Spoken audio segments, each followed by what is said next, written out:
नमस्कार, आप सभी को मेरे चैनल गुरु की भक्त में स्वागत है। आप सभी को महाशिवरात्रि की हार्दिक शुभकामनाएं। तो चलिए आज सुनाते हैं महाशिवरात्रि के पावन अवसर पर महाशिवरात्रि व्रत कथा। महाशिवरात्रि कथा का पाठ हर महाशिवरात्रि करने वाले व्यक्ति को सुनना या पढ़ना चाहिए। अगर आप महाशिवरात्रि नहीं कर पा रहे हैं तो भी आपको महाशिवरात्रि व्रत कथा पढ़नी या सुननी चाहिए। ऐसी मान्यता है कि जो भी महाशिवरात्रि व्रत नहीं करता है, अगर वे सुने या पढ़े तो भगवान शिव की भक्ति का फल अवश्य ही उसे मिल जाता है। इसलिए हर व्यक्ति को महाशिवरात्रि व्रत कथा सुननी या पढ़नी चाहिए। तो चलिए शुरू करते हैं महाशिवरात्रि व्रत कथा। शिव पुराण के अनुसार एक समय में चित्रभानु नामक शिकारी शिकार करके अपने परिवार का पालन पोषण करता था। उस पर साहूकार का कर्ज था। समय से कर्ज न चुकता करने के कारण साहूकार ने उसे बंदी बना लिया। उस दिन शिवरात्रि था। दिन भर वह भूखे प्यासे रहते हुए भगवान शिव का स्मरण किया और दिन गुजर गया। शाम को साहूकार ने उसे कर्ज चुकाने के लिए अगले एक दिन का समय दिया और चित्रभानु को छोड़ दिया। तब चित्रभानु भूख प्यास से व्याकुल होकर जंगल में शिकार खोजने लगा। देखते देखते शाम हो और फिर रात हो गई। तब वह एक तालाब के पास बेल के पेड़ पर चढ़ गया और रात बीतने का प्रतीक्षा करने लगा। उस बेल के पेड़ के नीचे शिवलिंग था। चित्रभानु अनजाने में बेलपत्र तोड़कर नीचे गिरा रहा था, जो शिवलिंग पर गिर रहे थे।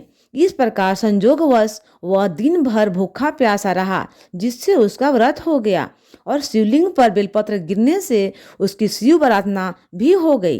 रात बीतने पर एक गर्भिणी हिरनी तालाब किनारे पानी पीने आई। तब वह धनुष बाण से उसका शिकार करने के लिए तैयार हो गया। उस हिरनी ने चित्रभानु को देख लिया। उसने शिकारी से कहा कि तुम एक साथ दो युव हत्या करोगे, जो ठीक नहीं है। हिरनी ने शिकारी को वचन दिया कि वह बच्चे को जन्म देकर आएगी, तब शिकार कर लेना। इस पर शिकारी ने उसे जाने दिया। इस दौरान प्रत्यंचा चढ़ाते तथा ढीली करते समय कुछ बेलपत्र शिवलिंग पर गिरे। इससे प्रथम प्रहर का शिव पूजा हो गई। कुछ समय बाद एक और हिरनी वहां से जा रही थी। तब शिकारी खुश होकर उसका शिकार के लिए तैयार हो गया। तब हिरनी ने उसे निवेदन किया, हे शिकारी, मैं थोड़ी देर पहले ऋतु से निवृत्त हुई हूँ, कमातुर गृहिणी हूँ, अपने प्रिय की खोज में भटक रही हूँ। मैं अपने पति से मिलकर शीघ्र ही तुम्हारे पास आ जाऊंगी। तब शिकारी उसे जाने दिया। चित्रभानु शिकार न कर पाने से चिंतित था। रात्रि का आखिरी पहर बीत रहा था। इस समय इस बार भी कुछ बेलपत्र टूटकर शिवलिंग पर गिरे, जिससे दूसरे प्रहर की भी पूजा हो गई। तभी एक दूसरी हिरनी बच्चों के साथ वहां से जा रही थी। तब चित्रभानु ने उसका शिकार करने का निर्णय लिया।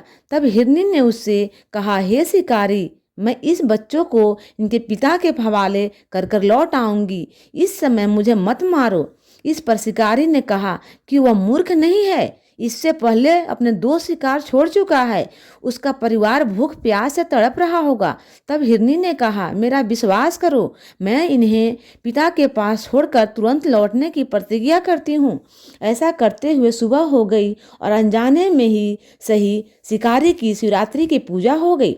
उपवास और रात्रि जागरण भी हो गया। इसी बीच एक हिरन वहां से जा रहा था। तब शिकारी ने उसे शिकार करने का निश्चय कर लिया।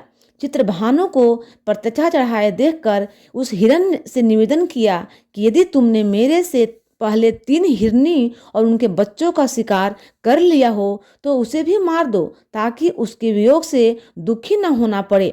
अगर उनको जीवन दान दिया है तो कुछ समय के लिए उसे भी जीवन दान दे दो। उनसे मिलकर वह दोबारा यहाँ आ जाएगा। हिरनी की बातें सुनकर शिकारी के मन में रात का पूरा घटनाक्रम सामने आ गया। उसने सारा घटनाक्रम हिरन को बताया। तब हिरण ने कहा कि वे तीनों हिरनी उसकी पत्नियां हैं। जिस प्रकार वे तीनों प्रतिज्ञाबद्ध होकर गई है, उसकी मृत्यु से वह अपने धर्म का पालन नहीं कर पाएगी। जिस प्रकार तुमने उन पर विश्वास करके उन्हें जाने दिया, वैसे ही उसे भी जाने दो। वह अपने परिवार के साथ जल्द ही यहाँ उपस्थित हो जाएगा। चित्रभानु ने उसे भी जाने दिया। शिवरात्रि व्रत और पूजा होने से उसका मन निर्मल हो गया। उसके अंदर भक्ति की भावना जागृत हो गई। कुछ समय बाद वह हिरण अपने दिए वचन के कारण अपने परिवार के साथ शिकारी के सामने उपस्थित हो गया। उन जीवों की सत्यता, सात्विकता एवं प्रेम भावना को देखकर चित्रभानु को आत्मग्लानि हुई। उसने हिरण परिवार को जीवन दान दे दिया। अनजाने में ही सही, शिवरात्रि का व्रत करने से चित्रभानु को मोक्ष मिला। मृत्यु के बाद शिवगण उस शिकारी को शिवलोक ले गए। ओम नमो पार्वती पतय हर हर महादेव।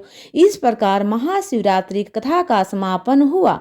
भगवान भोलेनाथ आप सभी को मनोकामना पूर्ण करे। आशा करती हूँ आपकी यह कथा पसंद आई होगी।